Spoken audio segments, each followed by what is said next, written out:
You know, sometimes the manufacturer just is really thoughtful in the design of a floor plan, and I love when they do it. And this right here is the perfect example. This is the Coleman Lantern 29 RKS. And if you're looking for a large, amazing couples coach that isn't going to break the bank, this one right here is a great option. So let me kind of start it off and introduce it, and a few reasons why I love this one. And it all starts right over here. One of my favorite parts about this floor plan is the fact that you have a 65-inch TV on a lift right across from theater seats.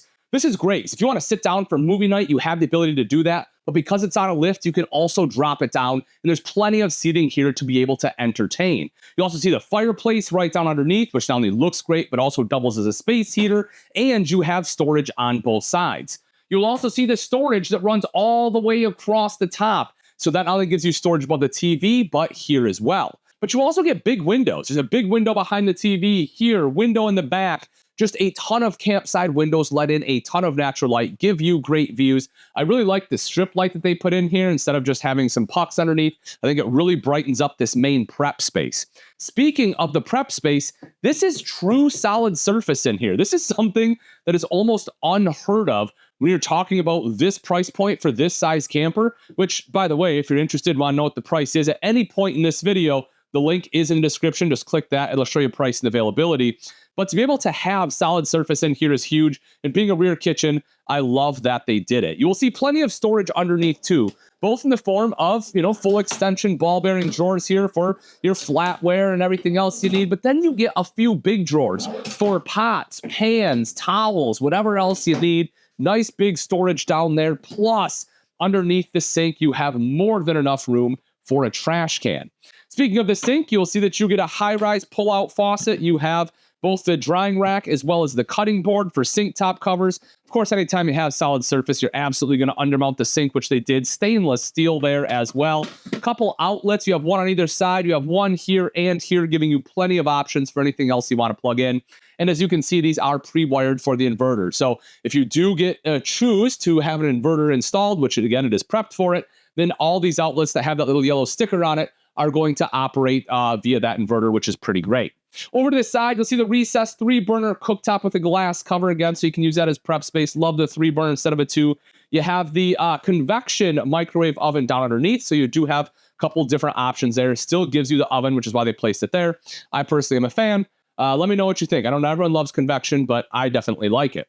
Right over to the side, holy smokes, 16 cubic foot fridge freezer combo. I mean, folks, this is just a ton of space. And again, when you have a rear kitchen and the kitchen is supposed to be the focal point, you should have nice countertops. You should have a big fridge. They were thoughtful about it. They did it right. And you still get the storage right up above here. Another thing you may not notice, but you do get an upgraded fan. So if you need to get the smells out in a hurry, if you're cooking some bacon in the morning, I love the smell of bacon when it's cooking, but 4 hours later, I don't still want it in my RV, right? So you can turn that on and be able to pull those smells right out. Now, you'll see this is a big open floor plan, and the reason for that is because you have a super slide here in the main living space.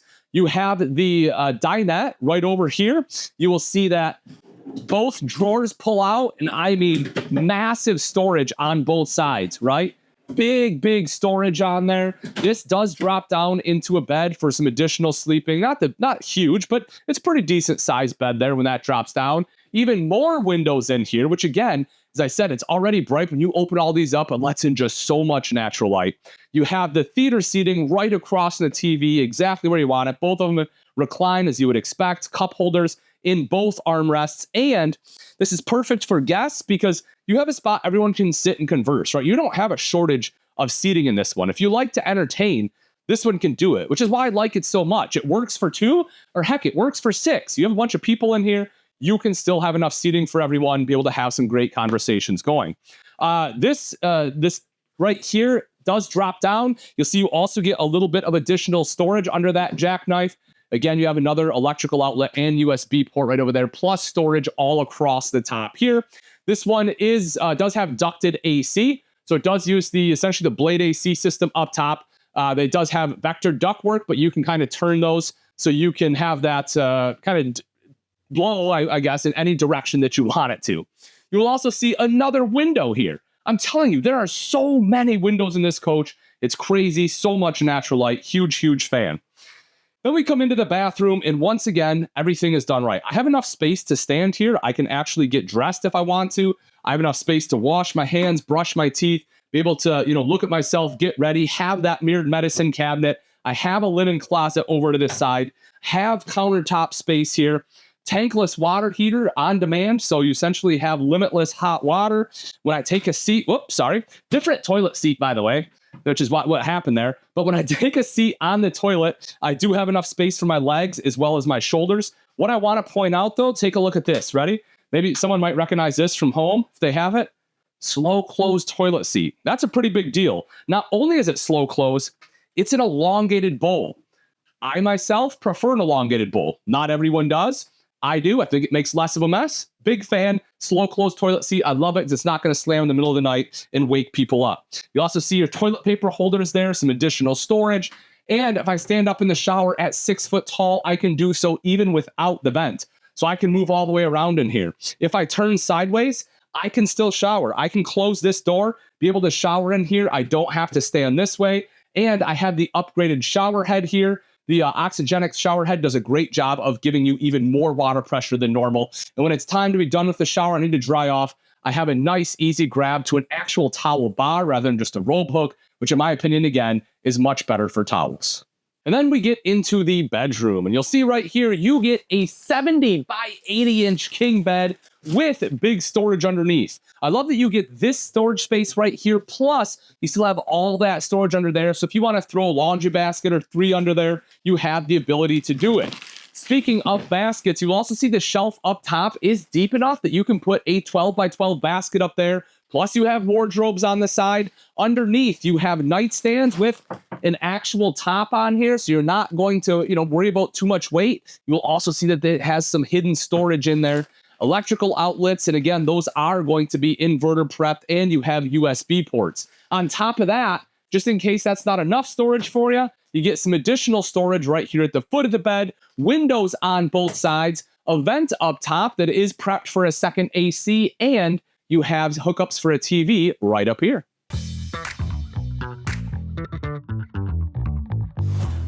And on the outside of the 29 RKS, let's quickly talk about length and weight. So this one is going to be right around 34 feet and just a touch over 7,000 pounds dry. Therefore, to tow it, chances are you're probably going to need a pickup. But as far as features out here, you can see right up front, it has a power tongue jack, 2 20-pound propane tanks with a cover behind it, rails for the battery, and it is big enough for 2 batteries right from the manufacturer. You'll see the 12-volt distribution box right there, which definitely simplifies a lot of wiring. Coming around to the side, it has big pass-through storage. In fact, it's big enough that you can fit most full-size coolers in here, which is fantastic. And you can see that that travels back almost to the other side there. We have our wet bay, which we'll take a look when we go over there. So it does take up a little bit of that space, but again, very large pass-through. Dropping down underneath are the stabilizer jacks. These are the quick drop stabilizers, which, believe it or not, are currently the best stabilizer jack in the industry. These actually cost more than power stabilizer jacks. And honestly, they're going to be quicker to set up because they're meant to use a drill to be able to run them up and down. Whereas like your standard stabilizer jacks are not. You can strip the screw and have a bunch of other problems, voids of warranty. That is not the case with these ones. Make our way back a little bit further. You can see the power awning, nice big power awning there. It does have an LED light strip on it. The main entrance has your Lippert step. This is going to be the solid step, has aluminum treads on here, which aren't going to rust. That, of course, just folds right up into the door. Big grab handle on there, too. This one is solar flex ready, as we talked about inside. So you have a couple different options for solar. You'll see on the other side is a ZAMP port. So if you have like the portable briefcase type, you can plug them in. If you want something that is going to be fixed, a little more permanent, you can go with solar flex, mount those panels on the roof. And as I mentioned, that will also be prepped for the inverter and solar controller in the pass-through storage. Right over here on the side, you have a cable outlet as well as an electrical outlet. So if you want to watch TV out here, you have the capability to do so. Of course, dual axle on this one. It does come with self-adjusting brakes, which is great. That's something, one of those things that people just don't really think about is adjusting the brakes in their travel trailer. Having self-adjusting just means it's one less maintenance thing you have to worry about. And in the back, you get an outside fridge. I personally love this. It's one of my favorite parts about having like a bunk model a lot of times is you get the outside fridge, but they found a way to do it here. Huge fan of that. And if you want to cook outside, there's also a propane quick connect right underneath, so you can hook up your favorite Blackstone or Coleman grill and just be going to town. Right here in the back, you will see this one has a square tubular bumper, fully enclosed, insulated, and heated underbelly, 50 amp detachable power cord, and then right up top you will have 2 preps. One will be for your backup camera, which, you know, with a 34-foot camper, probably not a bad idea to get one. The other one is going to be for the Lippert ladder prep, and that's going to just essentially the Lippert, I think it's called ladder on the go or something like that. It's basically a telescoping ladder that you can just put up there to be able to climb up onto the fully walkable roof. Coming around to the side is going to be your cable inlet. Dropping down is one of 2 terminations. Because this is a rear kitchen, this one will have 2 gray tanks on it. Pretty common for a lot of rear kitchen models to have 2 gray tanks, therefore you have 2 terminations. One is going to be right there in the back. The other one, of course, is going to be tied to like your bathroom sink. And so that one is going to be right here, as well as your black tank valve. You also see an outside shower with both hot and cold access. Then coming up front is the tankless water heater, that ZAMP solar port I talked about. The rest of our water connections, including fresh, city, and then a black tank flush is located right there. And as I mentioned, if you want that inverter prep, it is already prepped for it. So if you want that inverter, that is essentially where it would be installed. So again, this is a pretty large travel trailer, but man, oh man, do you get a ton of great features. From the big fridge to the huge TV at 65 inches, king bed, you get the big shower, the elongated toilet bowl with the slow close seat, and it's going to be very reasonably priced for the size. And if you're interested, you want to know what that price is, simply click on the link in the description and you can get both price and availability. Thanks again for watching. I'm Ian Baker, and until next time, we'll see you.